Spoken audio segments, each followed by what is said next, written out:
하나님 아버지의 말씀 같이 나눕니다. 말씀은 요한복음 6장 16절에서부터 35절입니다. 요한복음 6장 16절부터 35절까지 제가 읽겠습니다. 저물매 제자들이 바다에 내려가서 배를 타고 바다를 건너 가버나움으로 가는데 이미 어두웠고 예수는 아직 그들에게 오시지 아니하셨더니 큰 바람이 불어 파도가 일어나더라. 제자들이 노를 저어 10여리쯤 가다가 예수께서 바다 위로 걸어 배에 가까이 오심을 보고 두려워하거늘 이르시되 내니 두려워하지 말라 하신대 이에 기뻐서 배로 영접하니 배는 곧 그들이 가려던 땅에 이르렀더라. 이튿날 바다 건너편에 서 있던 무리가 배 한 척 외에 다른 배가 거기 없는 것과 또 어제 예수께서 제자들과 함께 그 배에 오르지 아니하시고 제자들만 가는 것을 보았더니 그러나 디베리아에서 배들이 주께서 축사하신 후 여럿이 떡 먹던 그곳에 가까이 왔더라.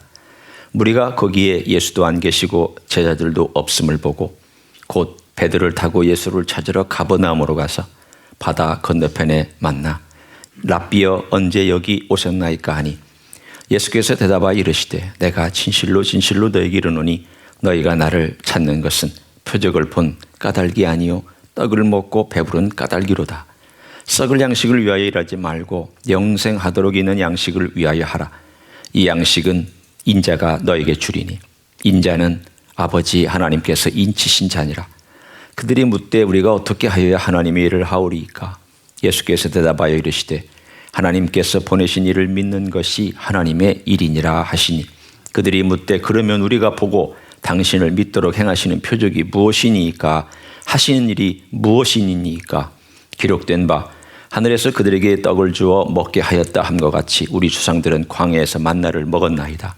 예수께서 이르시되 내가 진실로 진실로 너에게 이르노니 모세가 너에게 하늘로부터 떡을 준 것이 아니라 내 아버지께서 너에게 하늘로부터 참떡을 주시나니 하나님의 떡은 하늘에서 내려 세상에 생명을 주는 것이니라. 그들이 이르되 주여 이 떡을 항상 우리에게 주소서. 예수께서 이르시되 나는 생명의 떡이니 내게 오는 자는 결코 줄이지 아니할 터이요 나를 믿는 자는 영원히 목마르지 아니하리라. 아멘. 여러분 저 옆에 있는 한번 지도를 보십시오. 대부분은 지도를 보시네요. 그렇죠? 근데 제가 이렇게 손가락을 가리켜도 지도를 안 보시는 분이 있어요. 뭘 보셨어요? 손가락을 보신 분이 있어요. 아이고 그 손가락 참 이쁘네요. 손가락 잘생겼네요. 제가 옛날에 그래도 손가락만 가지고는 피아노 잘 칠 것 같다는 평가를 받았던 사람입니다. 근데 피아노를 못 칩니다. 자, 제가 이렇게 가리키면 여러분이 어디를 보는 게 맞습니까? 그렇죠. 가리키는 걸 봐야죠. 그렇죠? 만약 가리키는 곳이 제가 이렇게 가리키고 있으면 여기를 봐야 되고요. 모든 표식과 모든 사인은 다 자기가 영광 받으려고 하는 게 없습니다. 운전하고 지나가다가 이제 1마일 있으면 이 길이 나온다. 그러면 그 표지판은 길 자체가 아니에요. 그렇죠? 길이 곧 1마일 후에 나온다는 것을 가르쳐주는 사인일 뿐입니다. 오늘 성경에 보면 그 사인이 우리말로 표적이라고 나옵니다. 표적. 표적의 가장 중요한 것은 가르쳐주는 것입니다. 기적 자체가 중요한 게 아니에요. 뭘 가르치고 있느냐, 이 표적입니다. 자, 우리 한번 복습해 볼까요? 요한복음에서 첫 번째 표적은 갈릴리 가나에서 예수님께서 물을 포도주로 만들어 주신 사건이었습니다. 기억하시죠? 적어도 이 사건을 여러분은 기억은 하시죠? 그 메시지가 뭐냐는 우리가 다 이 기억을 못한다 할지라도. 두 번째 표적은 왕의 신하의 아들을 고쳐준 요한복음 4장의 사건입니다. 두 번째 표적이에요. 세 번째 표적은 요한복음 5장에 38년 된 병자를 일으켜 들고 걸어가라 했던 사건입니다. 네 번째 표적은 우리가 함께 나누었던 5,000명, 줄 잡아서 한 15,000명, 어린아이 여자까지 합쳐 15,000명에서 2만 명을 먹이신 사건입니다.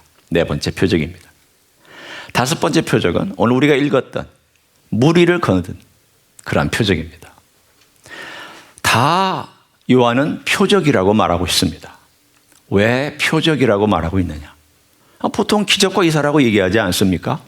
근데 표적이라고 얘기하는 것은 바로 당신들이 뭘 바라보고 있느냐 강조하기 위해서입니다. 사람들이 주님을 찾았습니다.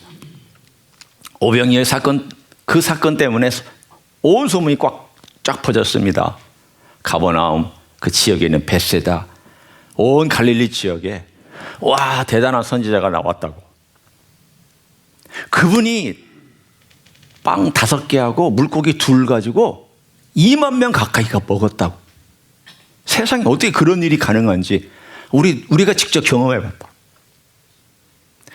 여러분 2만 명이 퍼져가면 소문이 얼마나 많이 퍼져가겠습니까? 여러분만 밖에 나가서 소문 퍼뜨려도 금세 소문이 퍼지는데 2만 명이 가서 다 마을에 들어가서 광야에서 그런 일이 있었다고. 굶을 뻔했는데 배 터지게 먹고 왔다고. 아니 세상에 어떻게 그런 선지자가 있을 수 있냐고. 엘리야도 그 정도는 못했다고. 엘리사도 그 정도는 못했다고.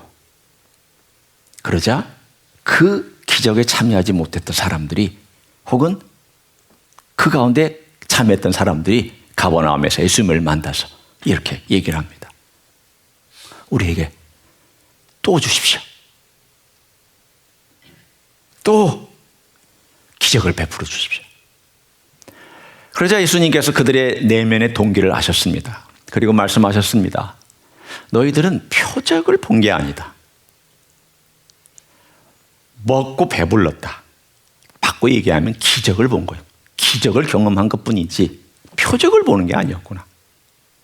여러분 기적과 표적을 제가 굳이 나누어서 설명을 합니다. 기적은 기적 그 자체예요. 미라클이죠.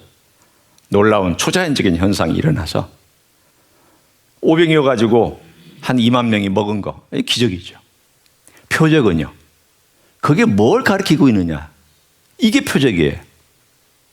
사람들은 이 표적에 관심이 없었고 기적에 관심이 있었습니다. 이게 내게 어떤 효과가 있느냐, 나에게 어떤 것을 줄 수 있느냐, 내가 뭘 소유할 수 있느냐, 내가 뭘 먹을 수 있느냐, 내가 뭘 누릴 수 있느냐, 내가 뭐 어떤 필요에 채우짐을 당할 수 있느냐.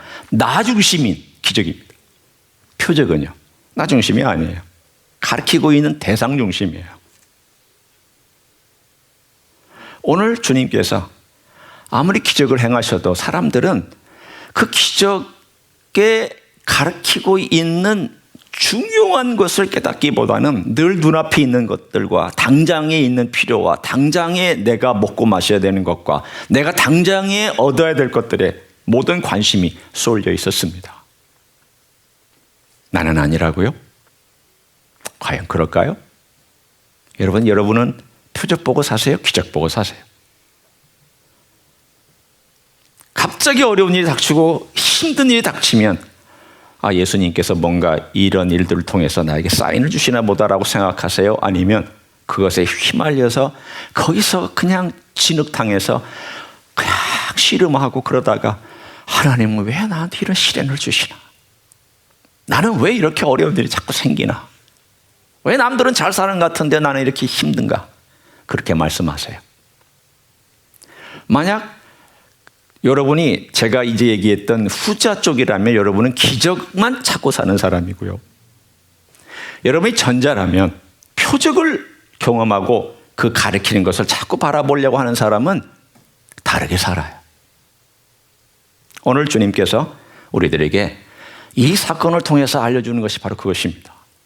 그런데 이 사건에 디딤돌이 있습니다.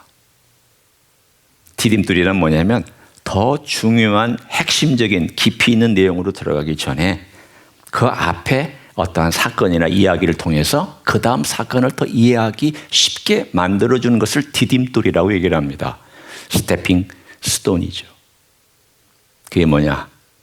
오늘 제가 먼저 읽었던 물 위를 걸어서 바다에 갈릴리 호숫가를 바다라고 하니까 그 바다 위를 건너오신 사건입니다.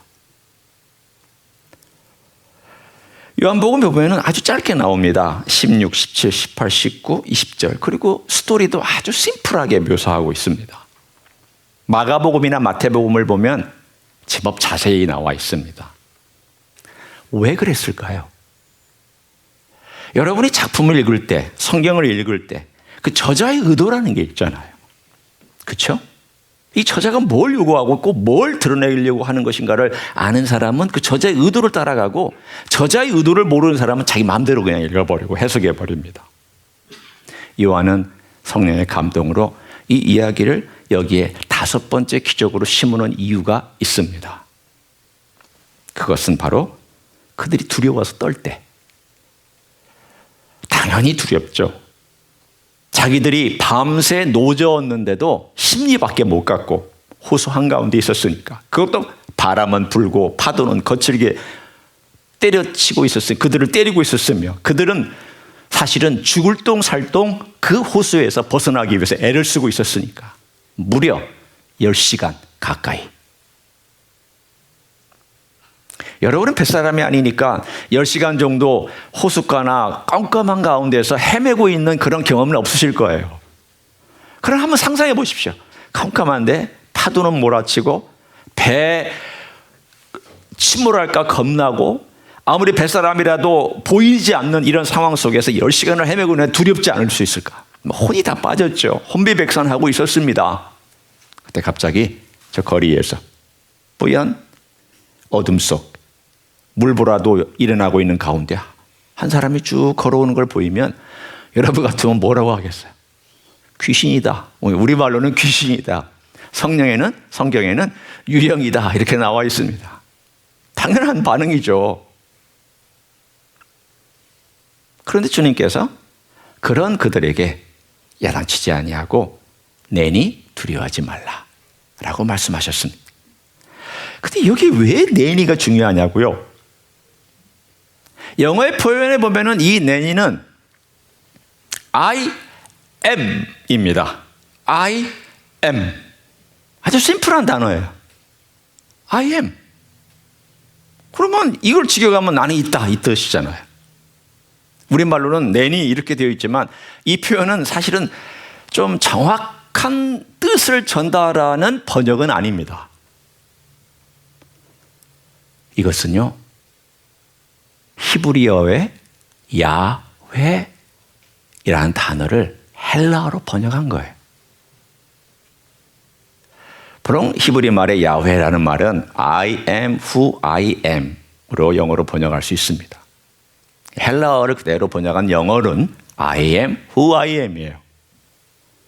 그 야훼, 여호와, 혹은 스스로 있는 자, 혹은 스스로 행하는 자, 스스로 존재하는 자, 스스로 어떤 행동을 취할 수 있고 모든 자유가 있는 자, 뭐 어떤 것으로 번역해도 일단 그거에 대한 제가 설교하려는 건 아니에요. 그러나 구약에서 야훼 혹은 야라고만 나오는 YAH 혹은 YAHWEH라고 보통 나오고 있는 야훼 혹은 야라고 되어 있는 이 표현이 바로 이 단어예요. 뭘 드러내고 있는 것입니까? 야훼. 내가 바로 야훼다라는 거예요. 너희들이 그렇게 부르고 있는, 너희들의 구약에서 그렇게 호칭하고 있는, 감히 이름을 부르지 못해서 야훼라는 단어나 야라는 단어가 나오면은 그 이름을 말로 표현하지 못하고 아도나이라고 말하고 지나갈 수밖에 없는 그 존경스러운 이름이 나다라는 뜻이에요. 주님 자신을 드러내셨어요. 그러자 그들이 두 번째 중요한 단어가 있습니다. 하나는 야훼라는 I am이라는 단어고요. 두 번째는 그들이 그를 영접하자 목적지에 도달했다라는 뜻이, 영접해야 했습니다. 영접하자. 주님께서 그 배에 오르신 가운데 바람과 파도가 잔잔해지고 그들은 목적지에 도달했습니다. 어떻게 생각하면 이 기적 자체만으로도 사실은 표적인데 왜 이것이 그 다음 사건을 연결해주는 스태핑 스톤의 역할을 하고 있는 것일까에 대한 것을 여러분이 일단 이 두 단어를 염두에 두고 우리가 그 다음 메시지로 넘어가기를 원합니다. 첫 번째 단어는 I am. 두 번째 단어는 환영하다, 영접하다. 이 두 단어 기억하세요. 자, 그리고 나서 이제 건너와서 가버나움에서 아까 제가 말씀을 나누었던 사람들이 예수님 보고 우리도 좀 모세처럼 그 떡 좀 계속 주면 안 되겠습니까? 모세는 40년을 주지 않았습니까? 40년을 줬으면 당신도 한 몇 년 동안은 줘야 당신이 메시아라는 것을 알 수 있지 않겠습니까? 참 실질적인 사람들이죠. 그렇죠? 사람들은 대단히 실용적이에요. 아마 제가 볼 때 가버나움 사람들은 대단히 아메리칸 같아요. 실용적이니까. 아주 프랙티컬해요. 당신이 먹여주시오. 모세처럼 몇 년 동안. 그러면 우리가 믿고 따르겠어. 실제로 뭔가 보여줘야 돼요. 그렇지 않으면 우리는 믿을 수가 없어. 이것이 바로 그들의 논리였습니다. 미국 정신이 그거 아니에요? 캔두 정신이잖아요. 뭐든지 할 수 있고 뭐든지 프랙티컬 해야 되고 뭐든지 효과가 있어야 되고 뭐든지 돈이 나와야 되고 뭐든지 눈에 보이는 가시적인 효과가 나타나야 그게 진짜다. 이게 미국 정신이에요. 기독교는 미국 정신하고 그 정신하고는 달라요. 오늘 주님께서 그러자 이제 말씀하셨어요. 모세가 40년 동안 준 거 아니다. 하늘에서부터 하나님께서 주신 것인데 그 하나님께서 모세를 통하여 주신 것은 진짜 생명의 떡을 장차 주시려고 너희들에게 40년 동안 공급해 주신 것이다. 자, 논리가 이제 뜁니다. 논리가 팍 뛰고 있어요. 나중 되면 사람들이 이게 무슨 논리인지 몰라서 다 떠나가요. 그만큼 어려운 이야기예요. 우리에게도 좀 어려울 수 있어요. 갑자기 만나 얘기하다가 주님께서 이 만나로부터 이 만나가 가리키고 있는 게 뭐냐를 보라는 거예요. 이 표적이 가리키고 있는 진짜 만나가 뭐냐라는 것을 너희들이 봐야 된다는 거예요. 그게 뭐냐? 주님께서 내가 생명의 떡이다. 이 말씀. 자, 한번 보세요. 그게 어디 나오는지 제가 이 긴 논쟁 가운데 여러분에게 보여드리겠습니다. 35절을 한번 봅니다. 자, 35절 제가 읽습니다. 예수께서 이르시되 나는 생명의 떡이니. 우리의 말로는 느낌이 오지 않아요. I am the bread of life. 이거예요. I am. 이 I am이에요. 이 I am. 똑같은 I am이 아까 우리가 20절에 봤던 내니라고 한 I am 이란 단어가 여기에 I am 이란 단어예요. 또 어디에 나오느냐? 48절을 보세요. 내가 곧 생명의 떡이니라. I am the bread of life 예요. 또 51절을 보세요. 나는 하늘에서 내려온 살아있는 떡이니 나는 이다. I am 이에요. 세 번이나 주님께서 자신을 야훼 하나님이면서도 생명의 떡이라고 말씀해 주셨습니다. 여러분, 오늘 여기에서 앞에 있는 사건을 통해서 자신의 신분을 밝히신 예수님께서 신분과 출처를 강조하신 다음 그 다음에 생명의 떡이라고 진짜 만나, 진짜 하나님이 주신 생명의 떡, 너희들이 살아야 될 영원히 사는 떡 누구냐? 나 야훼야. 나 야훼가 진짜 살아있는 떡이야. 살아있는 빵이야. 자, 오늘 이 모든 메시지는 뭐를 중심으로 돌아가느냐면 I am the bread of life를 중심으로 돌아갑니다. I am은 예수님의 신분입니다. 예수님의 출처입니다. 예수님이 어떤 분인가를 말씀해 주시는 그 자체입니다. 생명의 떡은 생명을 주는 것으로서 예수님이 어떤 사명을 갖고 있는가를 말씀해 줍니다. 그러면 생명의 떡이면 어떻게 돼야 됩니까? 제가 우리 성찬식에서 좀 나누었던 그 빵의 일부를 제가 좀 띄워왔어요. 여기 이렇게 한번 보세요. 이거는 우리가 성찬식을 나누었던 빵이에요. 왜 생명의 떡으로 번역을 했느냐? 어쩔 수 없이 번역한 거예요. 그 빵이에요. 이 사람들은 떡 안 먹었습니다. 빵 먹었습니다. 그러니까 항상 빵이어야 돼요. 그렇지만 우리는 빵을 잘 안 먹으니까 떡으로 번역한 거예요. 그리고 그 시대에는 또 떡이 주된 음식 중에 하나였으니까.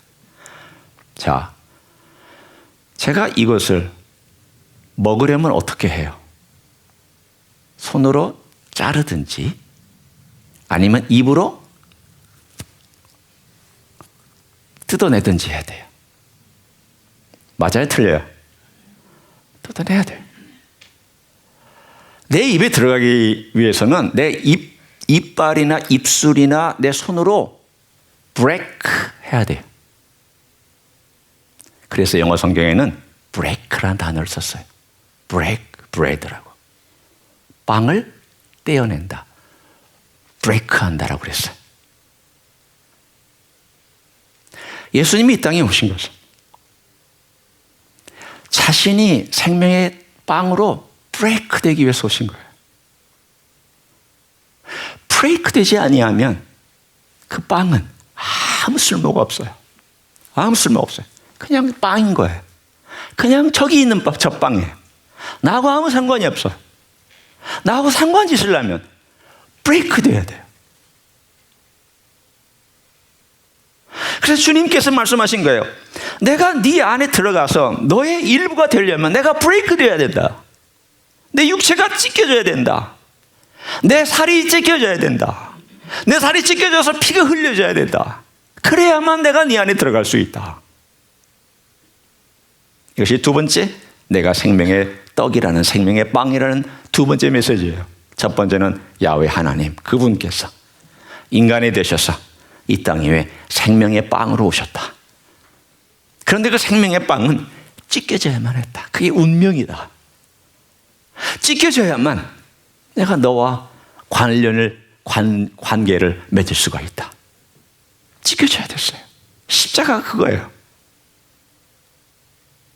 주님께서 우리를 위해서 십자가에 흘리신 것은 우리 자신을 위해서이지만 오늘 본문의 메시지를 통하여서 말씀을 나누는 것은 내가 네 안에 들어가려면 이런 거예요.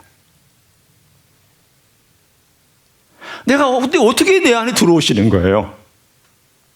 그런 게 신비하잖아요. 그 신비해요. 세 번째, 드디어 주님의 신분 I am. 두 번째, the bread of life. 찢겨져야 되고 부서져야 되는 bread of life. 세 번째, 이것은 먹어야 돼요.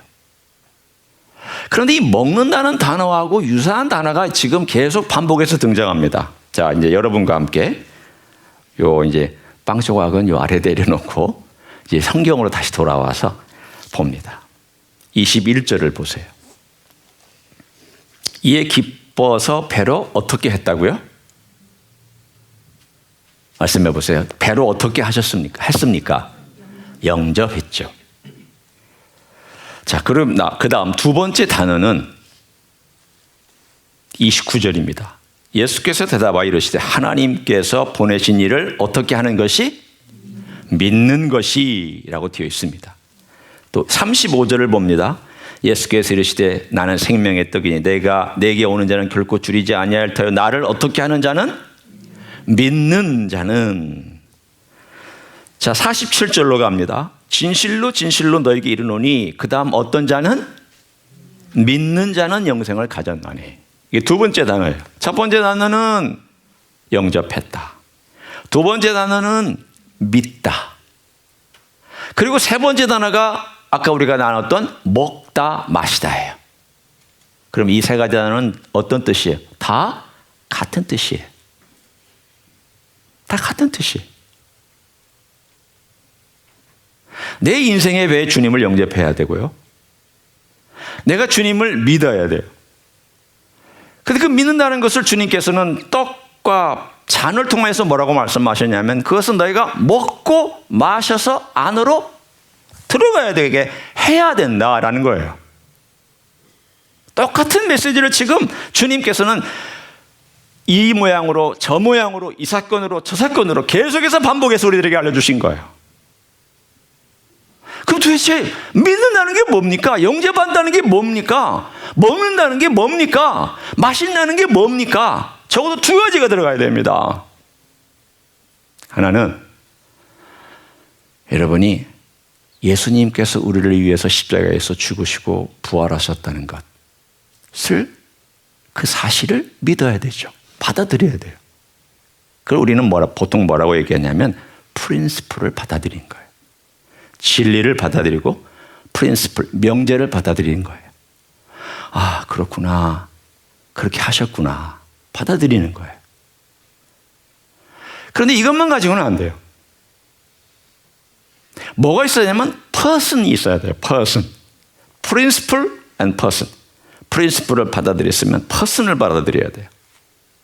바꿔 얘기하면 예수님의 생명이 내 안에 들어오는 것을 우리가 경험해야 돼요. 왜 많은 사람들이 교회 다니면서 크리스천처럼 살지 못하느냐? 제가 볼 때는 이래요.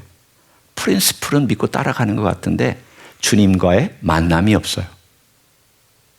인카운터가 없는 거예요. 생명의 접촉이 없어요. 그 명제는 잘 알아요. 명제는 어렸을 때 배워서 따라갔어요.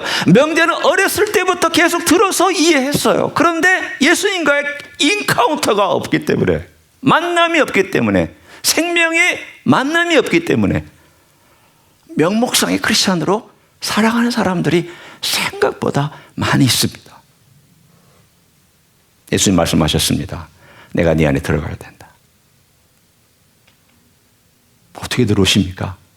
내가 예수님께서 행하신 것을 바라보고 믿는 순간 성령께서 예수님의 생명을 가지고 내 안에 들어오세요. 그래서 성령께서 내 안에 예수의 생명을 심어놓고 가셔요. 그리고 머물러 계세요. 가신다는 머무세요.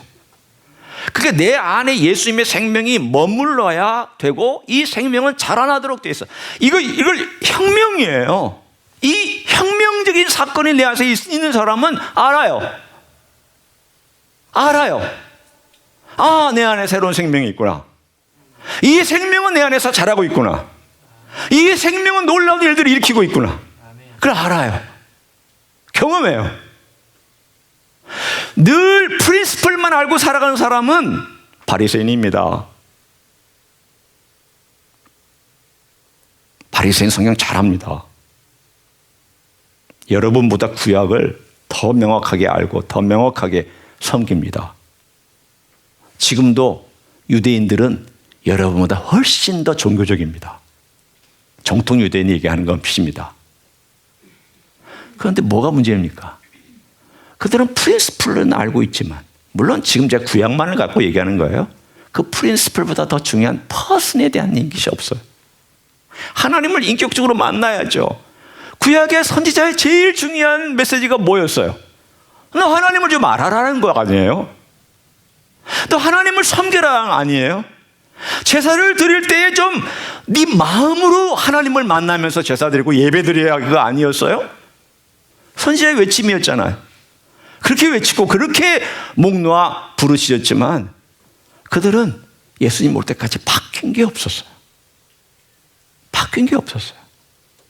그만큼 예수님을 인격적으로 만나는 것이 없다면 그것은 생명이 없는 종교입니다. 예수님 안으로 들어오셔야 돼요. 여러분 어떠세요? 여러분이 예수님을 안다면 내 안에서 혁명적인 일들이 계속 일어나요. 어떤 혁명적인 일들이 일어나냐면 제가 예를 들어봅니다. 여러분이 내가 그렇다 그러면 나는 예수님과 만난 사람이다라는 것을 일단은 좀 안심이라고 말 표현보다는 그 다음에 확인해 볼 수 있을 것 같아요. 첫째가 죄가 보여요. 둘째가 갈등해요. 내가 하나님의 사람인데 이렇게 살면 안 되지. 갈등해요. 죄가 보이고 갈등. 또 뭐가 어떻게 보냐면 내가 너무 할 수 없다는 걸 알기 때문에 주님을 바라봐요. 의지하려고 그래요. 그래서 주님을 의지하려고 하다 보니까 결국은 은혜가 없으면 안 된다는 것을 알고 은혜를 늘 갈구하며 살아요. 그리고 그 은혜에 대한 것들을 알기 때문에 변화를 추구해요. 내가 변해야 되겠다. 변해야 살겠구나.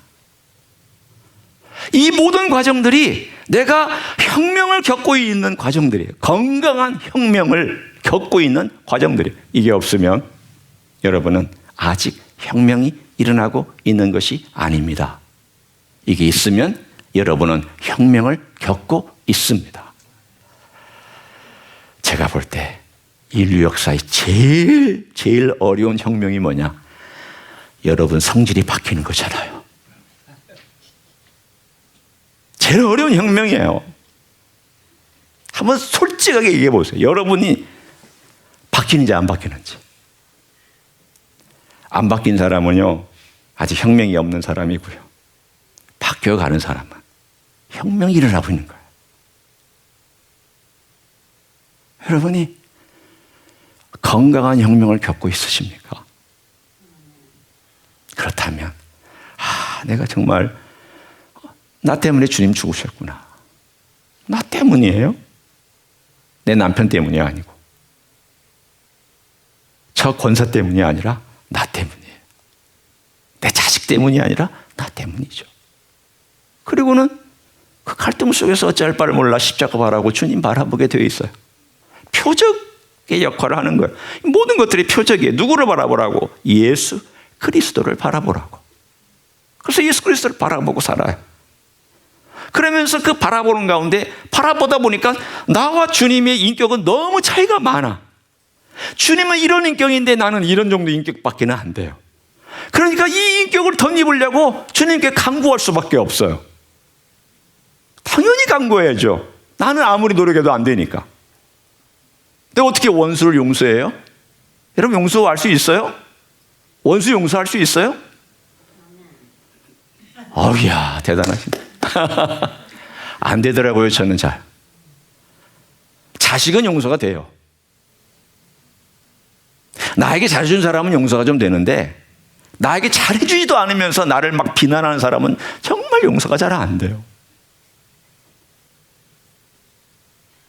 그럼 어떻게 해야 돼요? 나는 못하잖아요. 못해요. 주님께서 내게 그 인격을 덧입혀 주시고 그 인격을 따라 해보려고. 주님, 제가 못하지만 주님 인격이 내 안에 있으므로 주님의 능력이 내 안에 있으므로 해보겠습니다. 하겠습니다. 이게 혁명 아니에요? 이게 혁명이잖아요. 저는 이런 혁명을 경험한 사람이에요. 자, 이제 양해하고 들으세요. 제 그냥 이 수술 받았던 이야기가 오늘 본문에 좀 적합한 것 같아서 제가 얘기를 합니다. 제가 16년 전에 이제 간암에 걸려서 4년 동안 색전술 치료받고 암 사이즈가 줄어들어서 2011년에 수술을 받았어요. 저는 지금도 여기 가운데 정가운데 이 갈비뼈 여기 쏙 들어간 데부터 쭉 째서 10cm 아래로 그리고 오른쪽으로 10cm 잘라서 수술받았던 사람이에요. 그러니까 간을 다 꺼내가지고 거기에 있는 암들 다 잘라내고 그리고 건강한 쪽에 있는 그 쪽에도 1cm 미만의 암이 있어가지고 그 쐐기 같은 술로 확 하고 집어넣어서 확 뽑아내고 그냥 간 자체가 온통 엉망진창이 되었던 사람이죠. 쓸개는 당연히 갈에 붙어 있으니까 잘라서 없애버렸고요. 저는 쓸개 빠진 놈입니다. 여기에 쓸개 빠진 분이 한 분 더 계세요. 공감합니다. 그리고 나서 제가 수술을 한 8시간 넘게 받고 온 다음 중환자실에서 제가 느낀 게 딱 2가지가 있었습니다. 하나는 살아있구나. 왜냐하면 수술 들어갈 때는 사인하고 들어가잖아요. 어려운 수술이니까 간의 한 3분의 2 넘게 잘라냈으니까 어떻게 될지 모르는 일이에요. 그래서 사인하고 들어갔죠. 모든 수술이 사인하고 가지만 저는 정말 심각하게 사인하고 들어갔어요. 죽을 수도 있겠다. 그리고 중환실에 와가지고 그 가운데 제일 먼저 떠오르게 살았구나. 일단 의식이 돌아왔으니까. 두 번째는 너무 아프다. 너무 아프다. 이 두 가지가 막 왔다 갔다 하세요. 살아있다는 것 때문에는 고맙고 감사함인데 이건 잠깐이고 나머지는 계속 이 아픈 막 그 통증이 너무너무 힘들었어요. 그러나 제가 뒤돌아 이렇게 보니까 그게 내가 새로운 혁명의 시작이었다. 새로운 탄생이었다. 내 육체적인 면에서 탄생이었다. 왜냐하면 나를 괴롭히고 나를 짓누르고 나를 어렵게 하는 암의 덩어리를, 암을 떼어내는 그러한 과정이었으니까, 역사였으니까. 제가 새로 거듭난 거잖아, 육체적으로. 그 과정은 너무 아팠어요. 힘들었지만, 그러나 그때 그 생각을 하면 살았다는 게 이런 거구나. 그리고 나서 산 다음에 건강을 회복하는 가운데 적어도 내가 정상적인 삶으로 돌아오는데 2년이 걸렸어요. 오래 걸렸죠. 2년이 걸렸어요. 2년 동안 계속 여기 툭툭툭툭 박아놓은, 실밥도 아닙니다. 저는 실밥이 있는 줄 알았더니 실밥이 없어요. 그냥 우리 후치기스 같은 스테이플건 가지고 툭툭툭 박아놓은 거 나중에 몇 달 되니까 쑥 빼더니 안 불고 정상적이 됐어요. 저는 지금도 제가 못하는 게 한 가지가 있습니다. 저는 운동 중에 셋업을 못해요. 누웠다가 이렇게 허리를 구부리고 이렇게 딱 일어나는 건 못해요. 왜냐하면 여기를 잘라놨기 때문에 아무리 붙었어도 자칫 힘을 주면 근육이 꼬여요.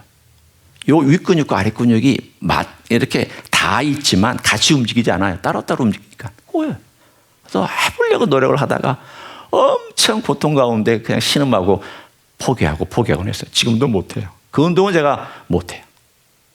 저는 제약이 있어요. 그러나 그때 이후로 제 아내가 저에게 건강한 음식을 주기 시작했어요. 물론 그전에도 먹으려고 했었지만 이제는 제가 의식하는 거예요. 뭘 의식하냐면 패스트푸드 안 먹고, 나쁜 음식 기름진 것 안 먹고, 고기 기름 있는 거 잘 안 먹고, 하여튼 나쁜 것들은 제가 안 먹기 시작했어요. 뭐예요? 혁명이 일어난 거예요. 제 삶에. 의식에도 혁명이 일어났어요.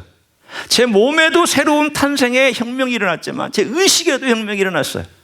그리고 제 삶의 관계에도 혁명이 일어났어요. 와, 하나님이 나에게 세컨 찬스를 주셨구나.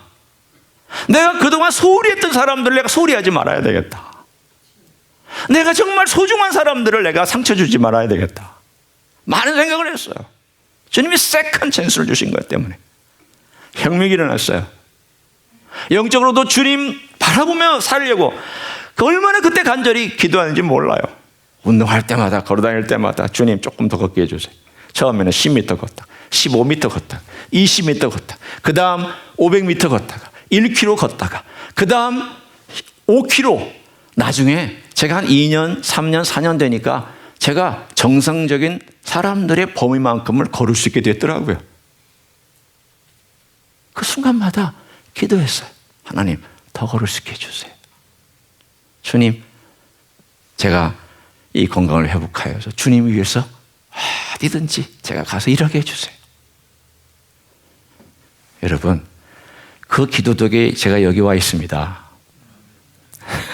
여러분은 별로 감동이 없는 것 같이 느껴지지만 저는 그래요. 저는 거기서 한국 아파도 교회에서 저보고 나가라고 안 했어요. 한국에서 제가 세운 교회, 제가 건축한 교회 나가라고도 하지 않고.